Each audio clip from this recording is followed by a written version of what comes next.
Hi, this is Amanda. And this is Lindsay. We're True Creeps. Where the stories are true. And the creeps are real. We'll cover stories from grotesque gore. To the possibly plausible paranormal. To horrifying history. To tense and terrible true crime. And everything else that goes bump in the night. We want you to join us while we creep. We cover mature topics. Listener discretion is advised.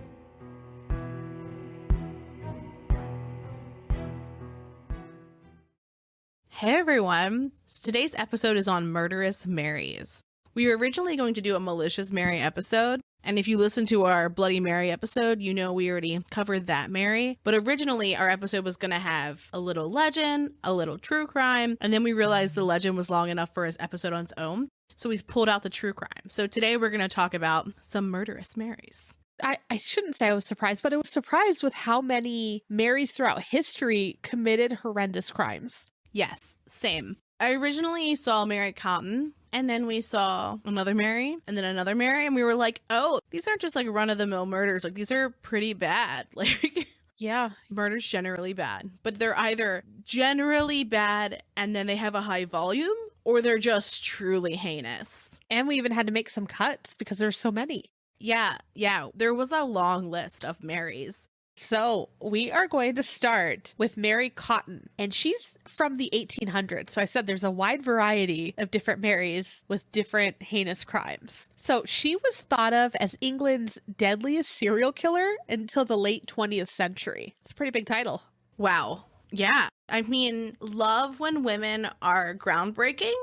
Don't love when it's in this realm. Right. And she was born, get this, Halloween.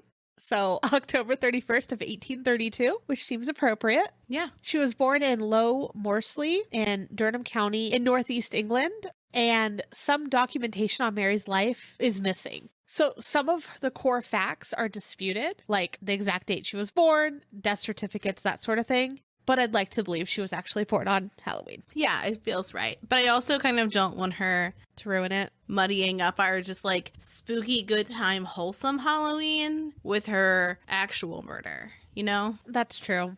Yeah, and that actually might be a reason why it might be a made-up day, only because it seems too appropriate. Yeah. So early life, she had a brother. His name was Robert. Mary's father was a coal miner, and he was known to be very, very strict. She had a hard time making friends, and a lot of this, all these little pieces, seem pretty common when you look at most serial killers, right? Just strict parents or no parents. Yeah. Kind of odd, hard to make friends, kind of a loner. In 1848, she was 16 years old. Mary leaves home to work as a nurse after her father dies in a mining accident. His body was returned to Mary's mother, whose name was Margaret, in a wheelbarrow. He was inside a sack that was stamped property of South Hetton Coal Company, which seems really, really sad. Woof. So within a year of Michael's death, Margaret marries a guy named George Stott. So in 1851, Mary returns home to work as a dressmaker. In 1852, she marries William Mowbray. Between 1852 and 1864, her and William have 8 to 9 children. They're busy. We're not sure of the actual fact, but that is a lot of children. Yeah. They move around a few times. My guess is probably for more room for all of these children. And then in 1856, they finally settle in Hendon. All but 3 of their children die of gastric fever, which is terribly sad. Yeah. But let's look at what gastric fever is. So from what we could find an exact illness that has the name gastric fever. It seems like it's just characterized by someone dying when they have a fever and they're vomiting, which also could be typhoid. Yeah, that seems like a really broad diagnosis. It sounds like it's just symptoms, right? Like, yeah. It's like saying like you died of a headache, and it's like, okay, but that's not why you died. That's what you experienced before you died. Right. So, and again, back then in the 1800s, I'm sure that they didn't have the best medical system as we do now. And so trying to actually diagnose why someone died and honestly, someone recovering from some of the simple things was a lot harder. That's all but 3 again of her children. And that's really, really sad. So, Lindsay, do you want to talk about where this I don't know, sort of typical family goes a little differently. Yeah, so let's start with the fact that William took out life insurance policies on the remaining family members, and there was a life insurance policy out of William. I feel like that's nowadays when you see someone changing life insurance, you're like, who are they going to murder? Yeah, someone's about to die. But I mean, like, it's a commonplace thing. No, if anyone ever calls on my life insurance, they killed me, Lindsay. No, I mean, like, having life insurance. Like, once we got a mortgage, it was like, now we have to have life insurance because we don't want the other person to, like, lose the house. This probably sounds really stupid, but do you think of life insurance in the 1800s? No. I also did, like, some math on what the life insurance was, but we'll get there in a moment. And also, like, can you even imagine, like, how often people are dying in the 1800s? It's a better risk of, like, that they're gonna live. You know what I mean? Like, people are dropping like flies. But anywho, 1864, William dies of gastric fever. So now we're up to about 7 people who have died of gastric fever. And again, for fever and stomach issues. Then, same year, 2 more children die of gastric fever. A lot of death in one family with the same issues. Yeah, it's almost like there's like one common person, you know what I mean? And so Mary gets life insurance money, and they get 35 pounds. And so in US dollars, that's $48.67. Let's adjust for inflation. So with inflation, it's just shy of 4,500 pounds and a touch over $6,200 in US dollars, which is not a lot of money, especially for all of those people who have died. No, it doesn't seem like it. Yeah. But so at this point, Mary has one child left, and it's a daughter. And so she leaves her daughter with her mother, and she goes to work as a nurse in a hospital in Sunderland. And I just want to like make a note that at this point, she's been a nurse. She's been a dressmaker. And I love the versatility, but I find it alarming that like she's switching so much already. That's a big career change. It's polar opposites if you think about it. Well, and also like at 16, she went to work as a nurse. What was your first job, Amanda? Oh no. My technical first job, I modeled for an alternative clothing company. And it's very embarrassing. I mean, like, okay. And to interact with people. I did need to hear that, but I also want like your first job where you were like going and doing a thing outside of modeling and doing that thing. I was a computer salesperson. Okay. So you worked retail? Yeah. I was the survey person in the mall. Right. Sounds amazing. It was something. It was an experience. But like these are 16-year-old jobs. Like you could work at a snowball stand. I just realized that's regional. It's shaved ice everywhere else. But like you could work in food. You can work in retail. But the idea of a 16-year-old nurse makes me very scared. I should have told you I was a surgeon. You know, just a casual 16-year-old surgeon. But anywho. I thought you were born a lawyer. I was not born a lawyer. I accrued a mountain of debt to be able to say that I'm a bar attorney. But okay, so it's 1864 and she's working as a nurse in Sunderland after dropping her kid off with her mom. So 1865, she marries one of her patients, George Ward. And that's why they're not allowed to date their patients now. Are they not? I don't know. Is that unethical? Yeah, a doctor, it's unethical. But what if you marry them after you were already their doctor? I think as long as you're not treating them, we can phone a friend for this later. Yeah. Look, I've watched Grey's Anatomy. I know enough, right? Anywho, okay, so 1866. Amanda, guess who dies? Is it her new husband? Yeah, it's her new husband. And from the sources that I've seen, like, it's unclear how he died, but let's just go ahead and assume it's also gastric fever. So we're up to 10 people in Mary's adult life who have died. And no one's like, this is weird. Well, keep in mind, she's moving around, and it's like the 1800s. It's not like people are keeping, like, good records. But, like, her mom's watching her kid. Wouldn't she be like, oh my gosh, aren't any of your people that you marry or any of their siblings ever going to make it? I mean, hold on. We'll get there.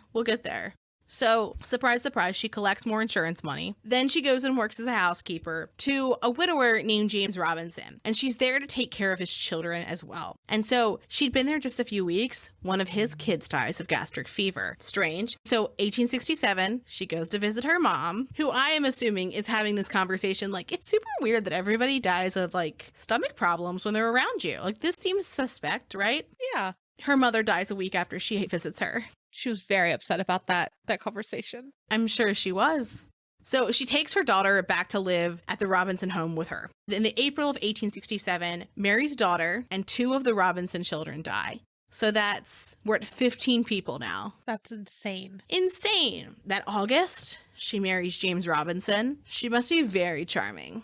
And they have 2 children together, but only one survives infancy. How is she having this many children? She's a very fertile gal. My goodness. And she's active, I would imagine. Get it. So 1869, Mary just like having a casual conversation with her 3rd husband, James, and she's like, you should get life insurance. And she keeps doing this. She keeps just like bringing it up. Like, you should get life insurance. You should get life insurance. And he's like, this is a bit odd. Then he realizes that she'd been stealing from him and that she stole 50 pounds from him, which is more than she even got for her first husband's life insurance policy, just to understand like how much that would mean. And then she racks up 60 pounds in debt. Then he finds out that she had been making the kids pawn household items to give her money. And one of the things that I always kind of wondered as I read this was, what is she doing with all this money? Because I didn't hear about her having like a gambling problem or like some type of vice that would be very expensive, or that like she always wanted to dress in like the finest clothes or anything like that.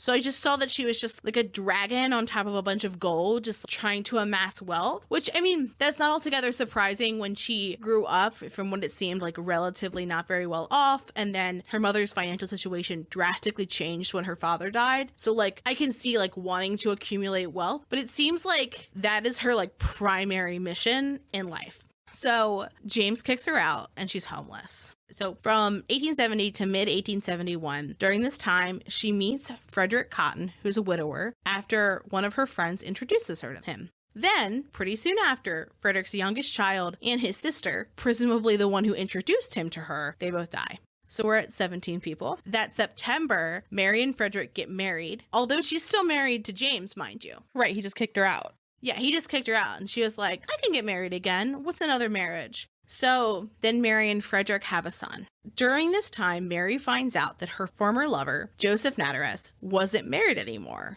And she was like, interesting. So she convinces her 4th husband, who was her 2nd husband at the time, if you will, to move where Joseph Natteras is living so she can start back up her fling with him. I mean, obviously, she's not like explaining that to him. She's not like, can we move? Because I would love to have a side piece. She's like, we should move to this area. And then the reason is because her and Joseph are having a side thing. I mean, seems like everyone just does what she wants. Yeah, I would love to have whatever gumption or charisma she has that makes people just blindly do the things she asks, with the exception of James Robinson, who was like, get out. And to be honest, like, his suspicions saved his life. So now we're at the end of 1871 to the end of 1872. Frederick and 2 more children are dead. And so we're at 20 people now dead, which this is all like a really quick turnaround, right?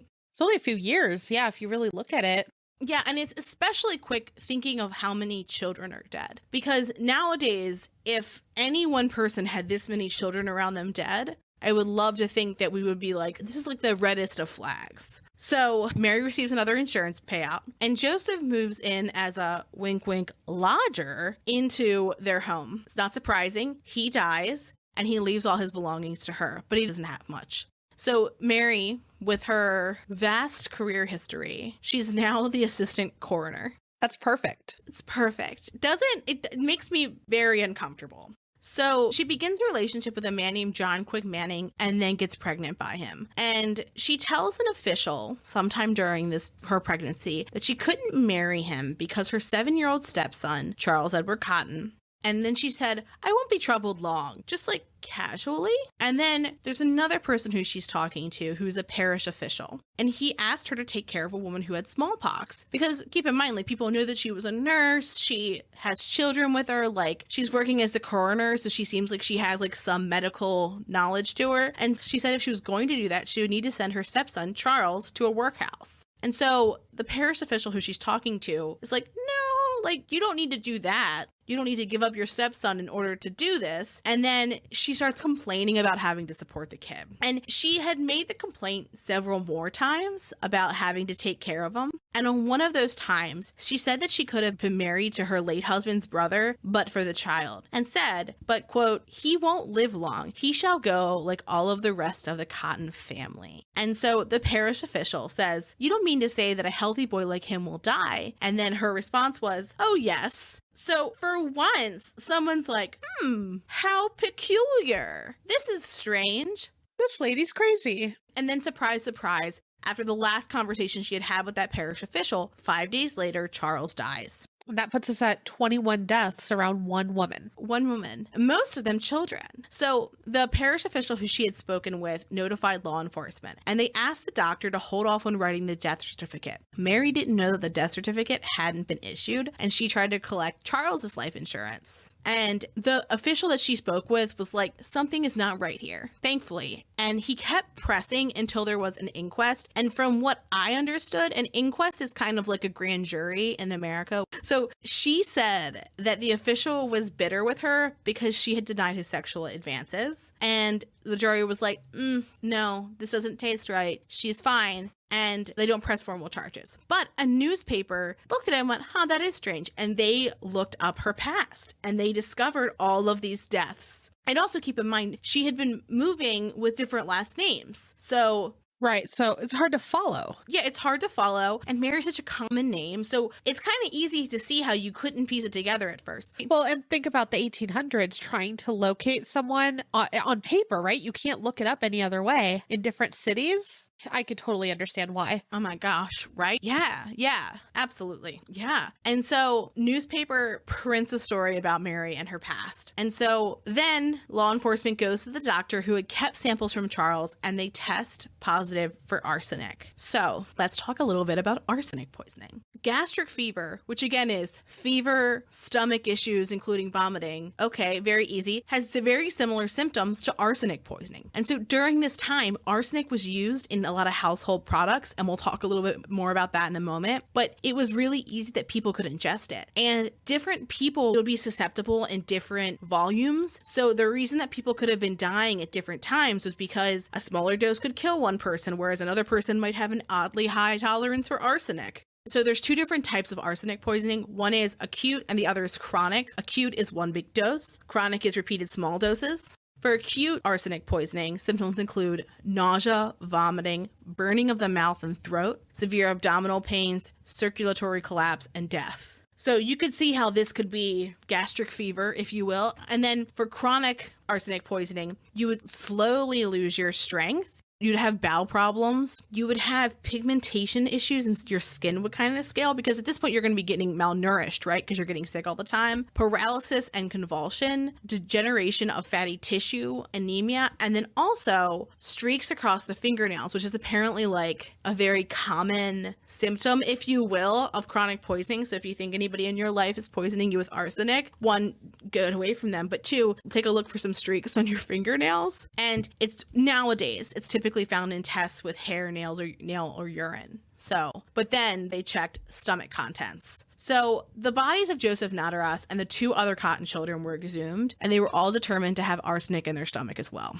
She almost got away with it. She almost got away with it. She really did. But I mean, to be honest, it didn't seem as though she was going to stop until she was stopped. Like you mentioned, I don't see what her goal was. Because I can see when, it's the first husband, maybe the second, but like it kept going. All these children, and what you said, you're not getting a lot per child either. So I don't know if it was like a monetary goal that she had set, or maybe it was like a death count. But so she's charged with Charles' murder. In 1873, in January, remember, she was pregnant with John Quick Manning's child. So she gives birth to her 13th child. And they didn't want to start her trial until she'd given birth. So in March, the defense argues that many people have died from inhaling arsenic powder from wallpaper. And at the time, there was arsenic in wallpaper. But the idea that 21 people around her died. Right. Unless she was wallpapering every new house she went to. Yeah, and she was covering the people in wallpaper and maybe making them eat it. But the prosecution's evidence was like, one, just 21 people. And 2, the doctor also testified Charles had been chronically poisoned, so he kept receiving a similarly sized dose of arsenic over a long period of time. It clearly wasn't just like, oh, maybe he licked some wallpaper. So she's convicted and sentenced to death. On March 24th of 1873, she was executed. It was kind of a gruesome execution because the trap door underneath where she was, it wasn't positioned high enough, so her neck didn't break. So the executioner had to like press down on her shoulders. Oh, no. To break her neck, and it took like 3 minutes. I mean, she kind of deserved that, but it's horrible. Yeah, I mean, she absolutely deserved it, but horrible. But I mean, yeah, that's Mary Cotton, who, woof, 21 people, mostly children, couple husbands thrown in. Yeah, that's intense. So that was a pretty tragic tale. Let's move on. We have more. Yeah, don't we always? So we're moving up in history to the 1950s. And the next Mary is Mary Bell. And she was born in 1957. So, as usual, tragically, her parents weren't that great. When she was born, her mother said, "Take that thing away from me." All right. And her mom's name was Betty, by the way. So Betty tried to give Mary away, but Mary's aunt stopped it. Mary's mother was only 17 when she had Mary. Several family members said that her mother had attempted to murder her when she was a toddler, but she tried to make it look like an accident, which is really sad. However, this is her accident. She accidentally threw her out a window. How do you accidentally throw a child out of a window? You don't. She damaged her prefrontal cortex, and that's also where decision-making happens in your brain. So from that on, like, it explains what happens after this. The other way that she accidentally almost killed herself, but, you know, her mother almost killed her, was she gave her too many sleeping pills. Which 0 sleeping pills is the number of sleeping pills a child should have, right? Do they make child sleeping pills? They make melatonin gummies. Yeah, that's different, right? That's a vitamin. It is different. It is, yes. Yeah. Another way was she choked her, and then something she had Munchausen by proxy. Her mother offered her to clients starting at as young as 4 years old, and she was sexually assaulted. I feel like something had to have happened to the mom to make her brain broken as well. Yeah, I mean, any child who went through this, you could see how they could hurt others. I'm not saying it's okay. I'm just saying, like, you could see how a person like this could do really terrible things, especially like, and we'll get to it in a second, but how old she was when she started doing things. Right. Well, and this one's technical too, because her brain was technically not correct anymore. It had gotten damaged for decision making, so that makes up for why her decision making was so terrible. Yeah, when you combine that with really horrific abuse that's repeated. So let's go into her father real quick. His name was Billy, and he married Betty after Mary was born, and he was considered a lifelong criminal. So she didn't really get dealt the best hand. Now, let's talk about Mary's development after, her mom tried to kill her several times. At 5, her friend was run over by a bus. That hurts my heart. That's just so horrible. Not only is her parents just the worst, then her friend dies. Her behavior gets a little weird here. She attempted to strangle other children. She put out a cigarette on a little girl's cheek. I don't know why she had a cigarette. That's a thing. She had dark hair and bright blue eyes, just to give you a picture of what she looked like too. Her friend, Norma Bell, who wasn't related, so just a friend, not a relative, just with the same last name, she held a little girl down while Mary tried to suffocate her, and she was also filling her mouth with sand. Have you ever gotten just a little bit of sand in your mouth?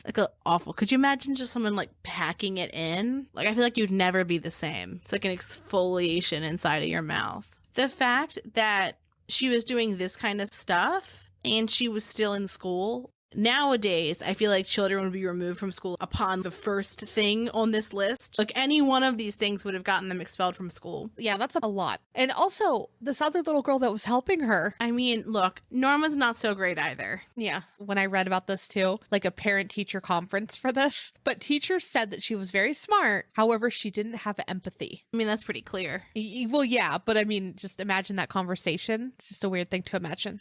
I don't imagine her parents were the sort that went to parent-teacher conferences. But just to go back for a moment. So on May 11th of 1968, Mary was playing with another boy. He was 3 years old, and they were on top of an air raid shelter. And then he fell in and was injured. His parents were like, oh, accidents happen, which, I mean, a 3-year-old shouldn't be playing there anyways, but yeah, it totally could have been an accident. The following day, May 12th, 1968, 3 moms went to the police to say that Mary had choked their daughters. Okay. Good on them. Maybe go to the police as soon as she does it. I think they probably heard that story and were like, okay, yeah. This is weird. Same little girl. And then other people probably came forward and were like, yeah, she did it to my kid too. So let's talk about now the first murder. So Mary strangled Martin Brown on May 25th, 1968. So it's that same month. And she had convinced him to come to an abandoned house with her, saying that she'd give him candy. He was only 4 years old at the time. And it's also important to note at this point too, she's 11. Yeah, she's still a baby. So she's still a kid, but she's old enough where it would be strange if she was hanging out with a 4-year-old. Right, that is weird. But also, you could think like, oh, that's just her sibling. Also, to like hear my parents talk about like growing up in this time, life was very much like come home when the streetlights come on. She wasn't like a danger that any of them could have conceptualized. No. So Mary actually went back and brought her friend Norma, but Martin's body had already been discovered. Unfortunately, they didn't really investigate much because they had found an empty bottle of painkillers. So what the investigators thought was maybe it was just an accident and he took someone's pills, got a hold of a bottle, probably thought it was candy, ate them, and then died in this house. They didn't really look into why he was there, who he was there with, nothing. So ultimately, this little boy's death was just ruled an accident. A few days after he died, Mary went to Martin's house and asked to see him. Don't like this. Martin's mom explained, I'm sorry, he died. Mary clarified, no. I want to see Martin's body in the coffin.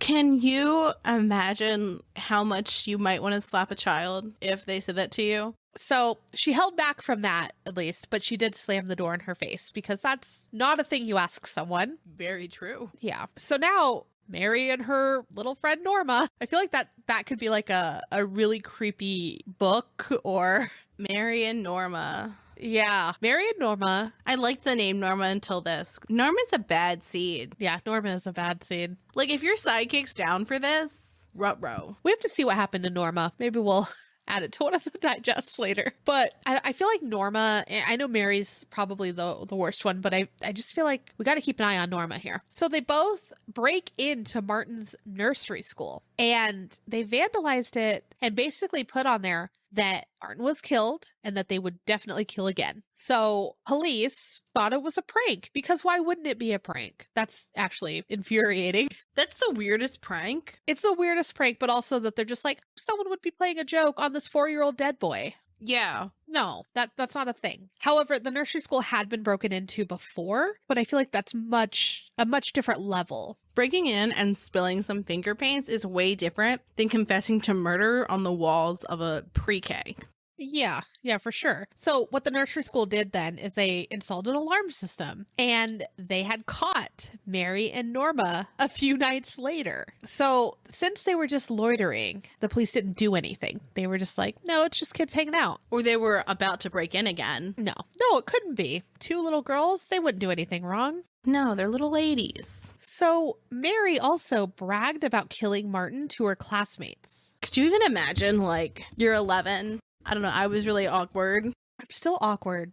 I mean, still awkward, but like, I'm like grown into my body now, and I wasn't grown into my body then and didn't really have a sense of like who I was. So it was just as awkward as I could be. So like, you're just like living this awkward middle school life. And like one of your classmates unsolicited comes up and is like, I killed a 4-year-old. Like, I don't need this trauma. Well, and she was known to lie and exaggerate things. So everyone's like, okay, sure you did, Mary. Didn't believe her. Also, just like, are any alarm bells ringing about the girl who exaggerates so often and so frequently and so intensely that when she confesses to murder, people don't believe her? Well, I mean, if an 11-year-old came up to you and said, I murdered someone, it's a hard pill to swallow. Police immediately. Maybe it's the true crime in me, but no. You confess to murder at any age, other than an age that couldn't contemplate death. Like if a 3-year-old was like, I murdered like so-and-so, I would be like, why do you think that? Because like they could have made some like child inferences, like I wouldn't share my grape juice with them and that's where they died. And you're like, no, you didn't kill anybody.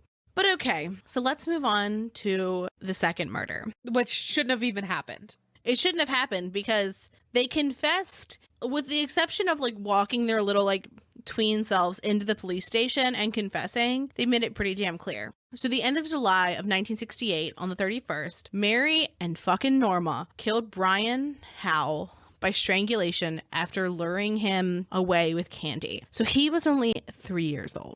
That's so sad. And candy, when you think about it now, like, right, that's what everyone always says. If someone offers you candy, no. But also, like, it's never, you don't really think about, like, kids hurting kids.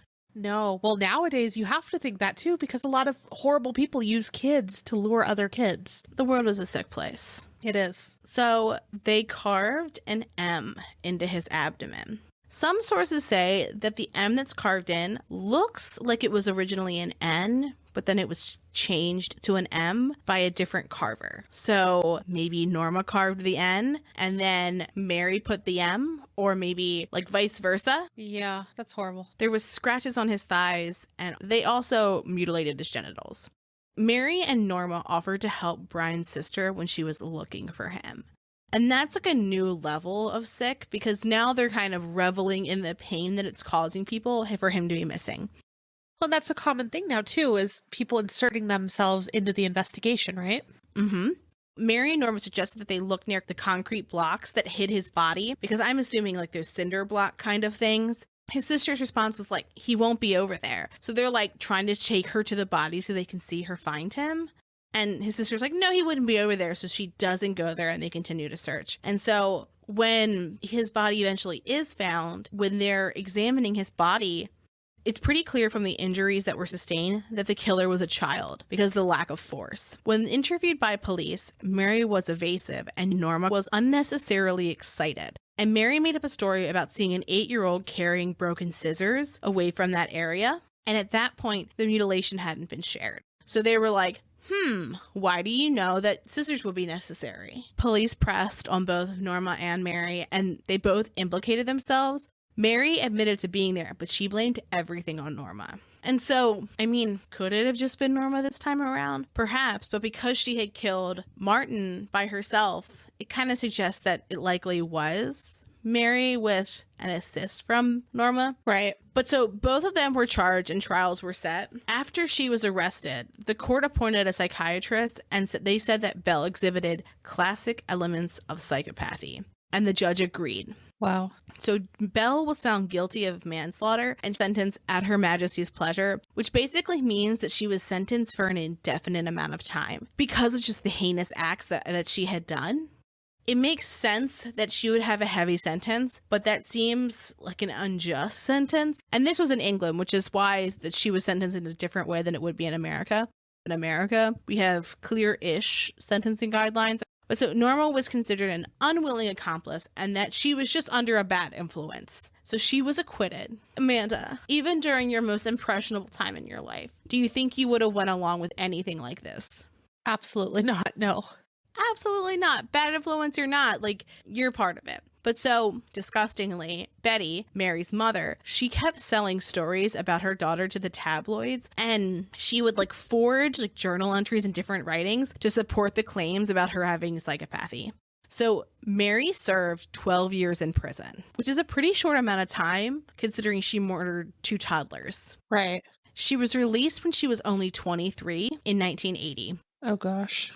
But so after she was released from prison, she was granted anonymity. And so 4 years after she was released, she had her own daughter. And they lived in her hometown for a bit. And then while she was still living anonymously, she contributed to her biography. And the government didn't want her to profit from the contribution, so they tried to block its publication. Mary's daughter didn't even know about her mother's crimes until she herself was 14. And they only found out because a tabloid had found Mary's husband and tracked them down and then published the stories to talk about them. How horrible would that be? That would be pretty bad. But I also think that there's a much different feeling I think I would have about if my mother killed someone when they were a child versus as an adult, right? And especially, look, I'm not saying that like anything excuses what Mary did, but what she was living with, the amount of like pain and suffering and torture, she may not have understood, you know? But so, yeah. Well, she didn't because of the injury too. yeah. And so Mary was able to keep her identity a secret. And the court actually ruled that like their names wouldn't be released for her daughter, and her granddaughter, so that they wouldn't be living under the stigma of what she had done. So our last Mary for the evening is Mary Laurie Tackett. And it's just like a little bit of a twist. She actually went by Laurie, but her legal first name was Mary, so she counts. It does. Laurie was born in October of 1974 in Madison, Indiana. So her mother was a fundamentalist Pentecostal Christian, and her father was a factory worker who had 2 felony convictions from the 60s. They both fought pretty often. It seemed like her father was maybe abusive, and her mother was like very religiously strict. At one point, one of her friends got a Ouija board. Her friend's name was Hope Rippey, and we'll talk about her in a little bit. But her father got a Ouija board, and so the girls were playing with a Ouija board, and when Laurie's mother found out, she went over there and demanded that they both burn it and exorcise the house. And as we've talked about in an episode from many moons ago, perhaps you should not burn a Ouija board. Right? She was wrong there. She was wrong. Then in 1989, Laurie's mother found out that she was changing into jeans while she was at school, and she freaked out and she tried to strangle her. Social workers became involved, and Mary's parents agreed to unannounced visits by social workers. Laurie pretended to be possessed by the spirit of, quote, Deanna the vampire, which, like, what a badass vampire name. Deanna. Of all the names in the world, like, Deanna. She had such an odd past. She did. And so yeah, Laurie began hurting herself. In 1991, Laurie started dating a girl who was also into self-harm. By that March, her parents discovered what she was doing, checked her into a hospital, and she was prescribed medication and she was released. After her release, about 2 days later, she cut her wrist pretty deeply and she was taken to the hospital, and then she went into the psych ward. She was diagnosed, and then she confessed that she had experienced hallucinations since she was little. After they get her symptoms under control, they discharge her again. By September of 1991, she dropped out of high school. That October, she moved out of her family's house and began living with friends in the Louisville area. And that's when she meets Melinda Loveless for the first time. And so we're going to talk a lot about Melinda. So remember that name. Linda and Hope. Linda and Hope so far. And so by that December, she moved back to Madison because her father told her he'd buy her a car if she moved back. So she was like, okay. But she still spent most of her time in Louisville and New Albany with her new friend, Melinda. So let's switch gears, and we're going to talk a little bit about Melinda. There are allegations that Melinda was sexually abused by her father. He was also very abusive to her mother and would sexually assault her mother while she and her 2 sisters were home. Melinda shared a bed with her father until she was 14. Horrible. And her mother attempted suicide several times. So it seems like she has a very intense history of abuse and like repeated abuse. Yeah. So we're going to shift into Melinda's timeline, and then the two will merge in a moment. In 1990, Melinda began to date a girl named Amanda. So by that fall, their relationship began to fall apart, and Melinda blamed another girl named Shonda Sharer. It's important to note Shonda is several years younger than Amanda and Melinda. Amanda had met Shonda early in the school year when they had both gotten into fights and became friends in detention. She was like a very Breakfast Club kind of way to meet. Yeah. So that October, Amanda and Shonda attended a school dance, and it seems like they went together, and Melinda found them and confronted them. Melinda started dating someone else who was older, but she was still jealous of Amanda and Shonda. So she also saw them attend a festival together, so she keeps seeing them out together. And Melinda starts to talk about killing Shonda, and she even threatened her. So by that November, Shonda's parents moved her to a Catholic school, and Shonda and Amanda begin to drift apart because they're different schools now. So all of these people that Lindsay just described, we're going to put all of them together now to talk about what happened. And this horrible event took place in 1992, and we're going to start on January 10th.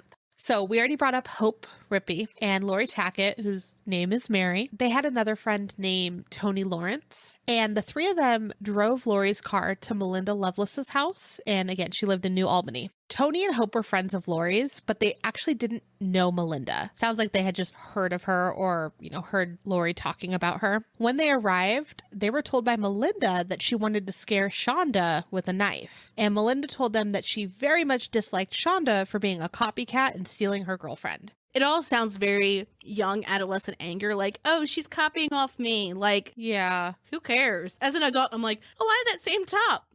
Like...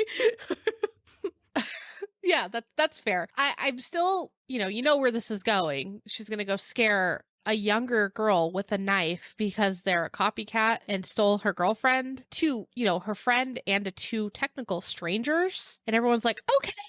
Right? And I understand that they think, yeah, we're just going to scare her. But still, who does that? Who wastes their time? I think as a teenager, me in that age range didn't have time for that. No. Seems silly, especially someone that I didn't know. I wouldn't care who was a poser or who was, copying them. Yeah. I'd say get a new girlfriend. I don't care. I'd also be like, we're not friends, so I have no emotional stake in you. So like if someone has made you mad, that's your beef, not mine. Yeah, I'd rather go do something else. So anyways, Hope drove to Shonda's house and arrived right before it was dark. Melinda told Hope and Toni to go to the door, introduce themselves as friends of Amanda's, and invite Shonda to come with them to go see her. So, hey, we're friends of your girlfriend. Come with me to go see her. We're also going to be taking you to something called the Witch's Castle. That's where Amanda will be waiting for you. Shonda declined because her parents were still awake, and she asked them, hey, why don't you just come back around midnight? They'll be asleep. We can go hang out. So while they waited, the girls went to a punk show, waited for midnight. I heard other random things ensued at this show, but that's not part of the story. So they went back to Shonda's house around 12:30 a.m. So that puts us on January 11th. Melinda said she couldn't wait to kill Shonda on the car ride over, but also said that she wanted to have sex with her and intimidate her with the knife. So that lots of mixed signals there. Yeah.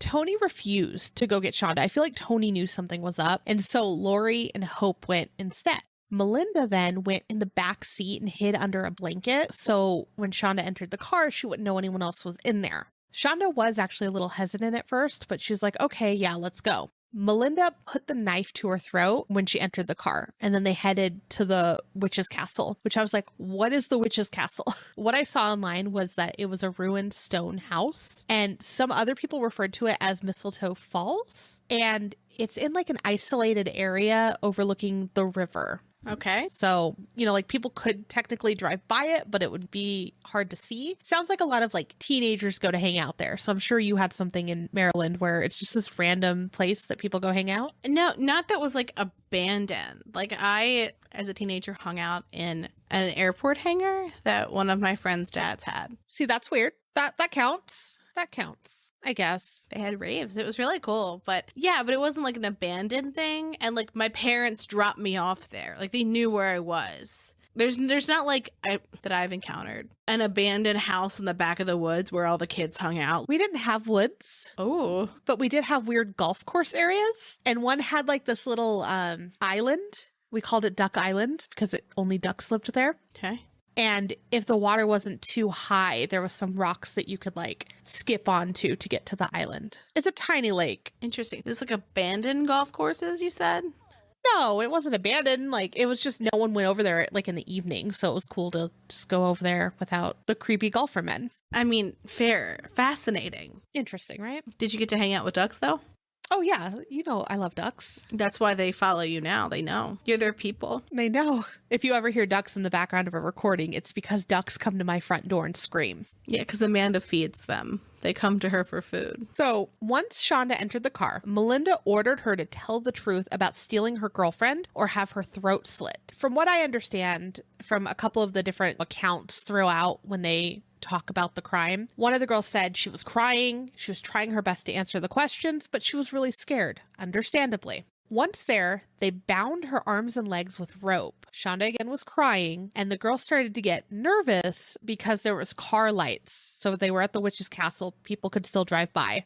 So they were like, okay, let's leave so we don't get seen. So they took her to a place closer to Laurie's house. And they went to what's described as a garbage dump, and it's in like a forested area, so it would be hard to see what was going on there. Toni and Hope stayed in the car during this part. Melinda and Laurie made Shonda strip, then they beat her. Melinda first beat her with her fists, and then she slammed her face down on her knee. She also tried to slash her throat, but the knife that she had was too dull. So then this is when Hope comes out. Hope comes out of the car to help hold her down. And in some of the things that I read later on, after all this went down, Hope said that basically they were making her do this. I don't quite understand that part, but I don't know if it was like more like peer pressure. It's just terrible. I mean, to be honest, I would be afraid of somebody who was doing this. That's true. That's true. Like, especially if like I was in their car and I didn't necessarily know where I was, like, I don't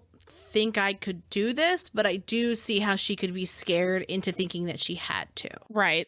And remember, Hope and Toni didn't necessarily even know Melinda. But they did know Laurie. Yes. So she helps hold her down. Melinda and Laurie then take turns stabbing her in the chest. Then they strangled her with a rope, and then they took her in the trunk, and they said she's dead, and they went back to Laurie's house. So Shonda was actually still alive at this time, and she was screaming in the trunk. So what happened next is Laurie went out with a paring knife and stabbed her more, and then she went back in the house to clean up. What's interesting about that, though, is like, I'm sure you've seen a paring knife. They're maybe, 3 inches long. They're very short. But if you went into a kitchen and that's the knife you picked that knife on purpose. You'd pick the tiniest knife that would not kill, right? Like, that's not, I mean, like, given the right area stabbed, it would kill someone. But if you were seeking to just torture, that is the knife you would pick. Absolutely, yeah. If they wanted her dead, they would have grabbed the biggest knife, right? You always see in all the horror movies, they grab the giant knife off the counter. This wasn't the case. So while they were inside, Laurie then read the girls' futures,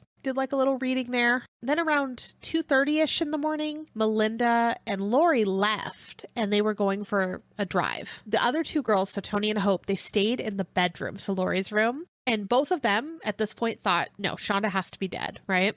Laurie's dad came into the room at one point and asked where Laurie was. And they just said with Melinda, which already that's weird. Why would you leave some of your friends at your house and leave? Yeah, I mean, also, I would have been like, I gotta go. Like, I gotta get out of here. Yeah. Well, it's the middle of the night, too. I'm sure, like, with curfew and stuff, I don't know if this, I assume every city has some sort of curfew for underage kids. But do they enforce it, really? I mean, ours did not enforce a curfew. There was the restrictions on provisional licenses, right? But there wasn't like, oh, you have to be home by 12 o'clock or you're going to get like a misdemeanor or whatever, or a fine or something like that. No, I don't think they'd actually like do anything, but I would remember always being like just nervous that they were going to be annoying about us being out. So they thought basically that Laurie and Melinda were just going to go and burn the dead body. However, during this time, Shonda, again, was still alive, and what they described as making crying and gurgling noises. So Laurie stopped the car and then beat her with a tire iron. Then they went back to Laurie's house, and by this time it's near morning. I couldn't find an exact time that they estimated, but near morning.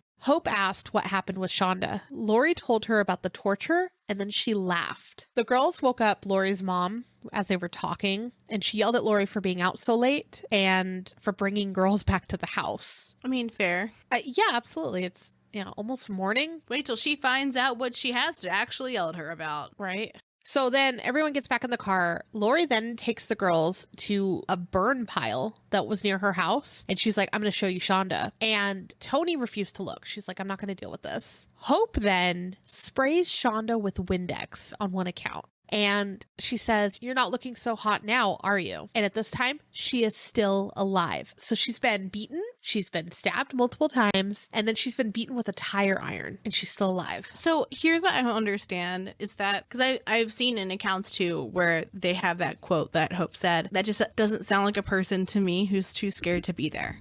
Absolutely not. No, there's a lot of different accounts that I was able to find in certain articles, and it's hard to differentiate what was happening then versus later on as adults when they're recounting what happened, which would be years and years later. So there is a lot of information out here, and this is just a basic timeline of what happened. There's a lot more detail. So then they went to a gas station and they bought a 2-liter and they filled it with gasoline. Then they drove to, it's called Lemon Road, and they carried Shonda in a blanket to a field. It's like a gravel road and then there's a field near it, and they carried her in a blanket. So Laurie told Hope to pour the gasoline on Shonda. Again, she uses the term, she made me pour gasoline. I think no one can make you do that. And later on, there's an interview with her as an adult. And she says, I can't say that I would have done anything differently because I just don't know what I could have done. It was like, you didn't have to. And I know where you were coming from, Lindsay, where you were like, well, it's a scary situation. And I can imagine being scared, but I feel like I wouldn't have let it get to that point.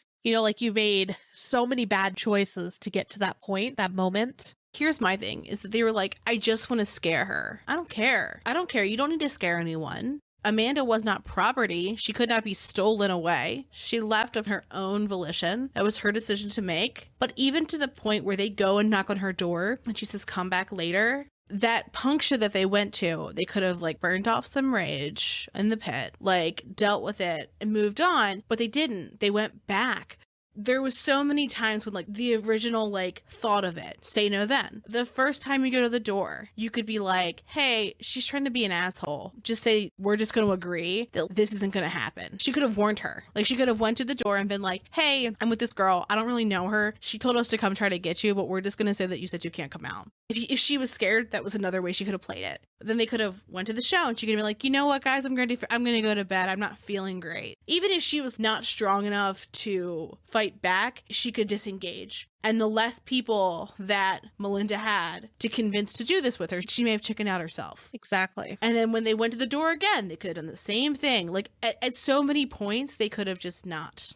You're absolutely right there. So then what they did is they did indeed set her on fire. And then they returned a few minutes later to do it again to make sure she was dead this time. The girls then went to McDonald's for breakfast around 9:30 in the morning. Toni was horrified and called a friend and told her what happened. Laurie dropped Toni and Hope off at their houses, and then she went back home with Melinda. They cleaned the car, and then they went to Melinda's house around 3 p.m. Melinda then got in contact with Amanda and told her what happened, and then arranged to go pick up Amanda. We could deep dive into this whole mess with all these different players, but again, it's just a brief overview. Melinda's friend, Crystal, came over and they told her what happened too. Then they went to go pick up Amanda and bring her back to Melinda's house. They told Amanda the full story. And at first she's like, no, that didn't happen. It's not true. And on some accounts, I see that she was comforting Melinda.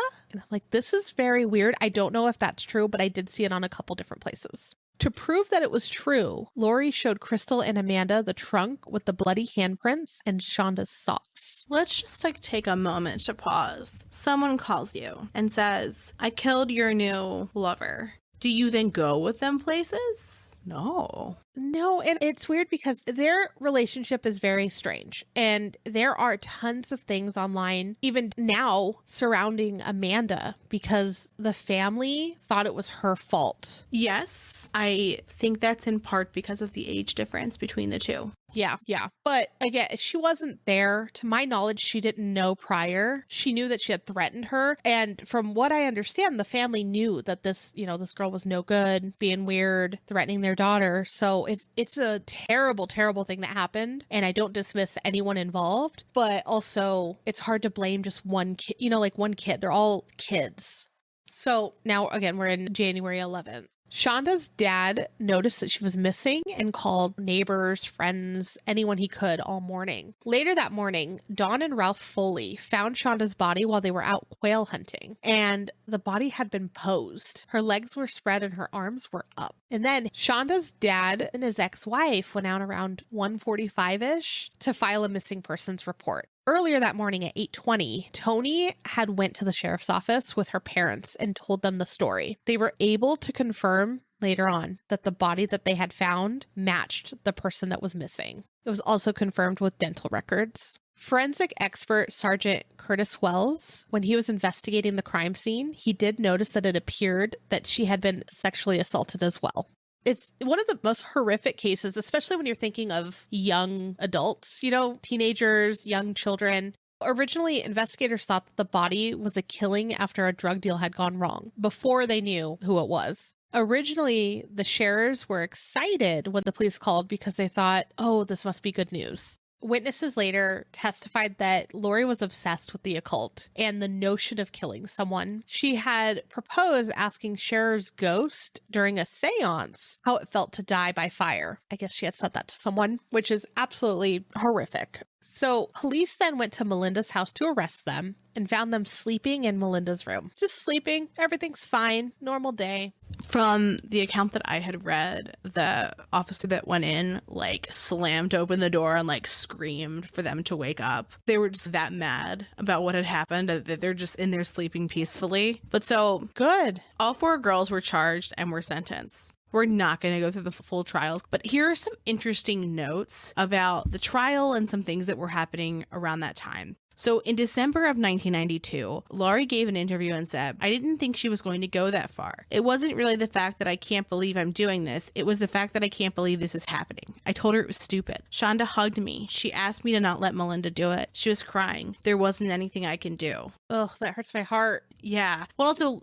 it hurts my heart that Shonda begged, but it also was don't say there's nothing you could have done. Oh, yeah. Well, that just pisses me off. But just the fact, I'm picturing just Shonda. I don't care what Laurie's doing. Yeah, especially from Laurie. Yeah. Well, and also in this same interview, Laurie talks about expecting to be acquitted and that she talks about what she wants to go to college for. Well, she thought she was just going to be let off easily because she was underage. Yes. And so on the 10th of December, Toni entered a plea agreement in exchange for full cooperation. So Melinda also entered into a plea agreement, and she testified on behalf of, I believe, Laurie and Hope on behalf for it. But during her sentencing hearing, Shonda's mother, Jackie, said, I can't control my emotions most of the time, and I cry because I want my baby back. I want her home for Christmas this year, but I can't have her. This year, I didn't get to buy Shonda any presents. There are no presents for her under my tree. Melinda has cheated me out of being with my daughter during this life. It is my wish for you that you live your life with memories of her screams and the sight of her burned and mutilated body. I'm not sure who you love most in life, Melinda, whether it be your mother or your father, but I want you to imagine them in the trunk of that car. I want you to imagine the person you love the most begging and screaming for their life. I want you to imagine that person being the person lying on the ground who was burned and mutilated. Maybe then, and I doubt this seriously, you could feel a small portion of the pain our family feels. The proper punishment for Melinda would be to place her in a cell with pictures of Shonda's burned body and force her to continually listen to a tape of my daughter screaming like she did that night. I hope and pray you remember these words for the rest of your life. May you rot in hell. And so Toni Lawrence was sentenced to 20 years. Laurie Tackett, Melinda Loveless, and Hope Rippey were each sentenced to 60 years. However, none of them served that time. Hope Rippey was released in 2006. Toni Lawrence was released in 2000, which means that it was a little bit less than 8 years, I believe. Laurie Tackett was released in 2018, and Melinda was released in 2019. Crazy. And doesn't that make you nervous that someone that could do this to a child? I mean, they were children themselves. Let's be honest, they were young, but they could do that to a child. It's just hard to think about. Mm-hmm. So to think about them being out in the world. Or at the very least, they all had a part in it, but say they were even just present. The fact that you could stand by and watch that happen. Yeah, exactly. So there's a lot about Shonda's family after this too. And there was an entire Dr. Phil episode where he talked to Shonda's family, talked to Amanda, and talked to Hope. And I found many, many clips, but I could not find the entire episode anywhere. At one point, Shonda's family says that Amanda molested her and says that Amanda should have been able to stop it, and she did nothing, and she deserved to be with the other 4 girls. It was an interesting interview to watch, and you're just angry watching it at all accounts. You're like, this didn't have to happen. But on the other end, I'm sure there was more to it, and how many times Amanda, warned anyone she claims that she did. Yeah, I do believe that the prison system, in part, does exist to punish people and for them to be rehabilitated for their crimes. But I also believe that people should serve their sentences. And it's great that you might be a model prisoner. But if you're sentenced to 60 years in prison for a violent crime like this, I think you should serve it. This isn't talking about drug offenses. You had pot in your pocket 20 years ago. You shouldn't be in prison for 30 years. I'm talking about violent, heinous crimes where there is a true victim. Let's assume the sentencing was in 1993. 27 years. That's how long Melinda served? For taking a life. That's not even half. That's not even half of her sentence. We have harsh sentencing for harsh crimes for a reason. And so there's a story about post-release Melinda training dogs that is interesting, but it doesn't take away from the fact that she didn't even serve half of her sentence. Right. And I will say these programs where they teach inmates to teach dogs is amazing. If you've ever, I mean, I'm a dog trainer, so I've heard of and looked into a lot of these programs. So it fascinated me, and that's why I kind of looked into it a little bit more. But yeah, Melinda became a trainer for service dogs for the disabled while incarcerated. At one point, there's this burn victim, and he convinced Shonda's mom, Jackie, to watch a video of Melinda training. And she did say that she was compassionate, and the training program allowed her to show unconditional love to something and get it back. And then Jackie actually ended up donating a puppy in Shonda's honor to have Melinda train it and become, a helper for the disabled. The puppy was named Angel. I think it's wonderful that Melinda learned how to show compassion, whether it was genuine or not. That's true. Just because you're not hurting animals when being videotaped doesn't mean you're a good person. No, that's fair. That is fair. And I feel like you often hear people should forgive because it takes the weight off of them and XYZ, and I don't think I could. Some things are just unforgivable. Yeah, I don't think I never want to be put into that place, but I can't even imagine the level of anger and guilt and hate that you could feel for someone. I would imagine that there's nothing that's going to make the pain of losing a child go away, and especially knowing that this is how their life ended. Just even wrapping my head around, like a mom knowing what their child went through. Yeah. That's a lot of detail that they got. And I think they got that partially because there was 4 people who were there and witnessed it. And this is just some of it. There was much, much more. Yeah. There's also points where we kind of summed it up as to not dwell on certain aspects. But I mean, gross, horrible, very gross, very horrible. These are the worst Marys that we could find. And again, we narrowed it down. There's more. Yeah, we did narrow it down. A lot of them were poisoners, which I found very interesting. That is interesting. Yeah. So let us know if there's any other names that you think have an aggregate of evil assumed to them, and we may do an episode. Yeah, and we'll definitely be talking about this too in the Bat Bonfire. If you want to join the Bat Bonfire and support the show, you can check out our Patreon link, and you can find that at truecreeps.com. Have a great weekend. Thank you for listening. Thanks for creeping with us. Thank you for listening to Cruel Creep. Thanks for listening. For more information on our sources, please visit our website, truecreeps.com. If you'd like to follow us on social media, you can follow us on Instagram at truecreepspod, on Facebook at facebook.com/truecreepspod, and on Twitter at truecreeps. We'd love for you to keep creeping with us. So if you like this episode, please subscribe, rate, review, and share the show with your fellow creeps.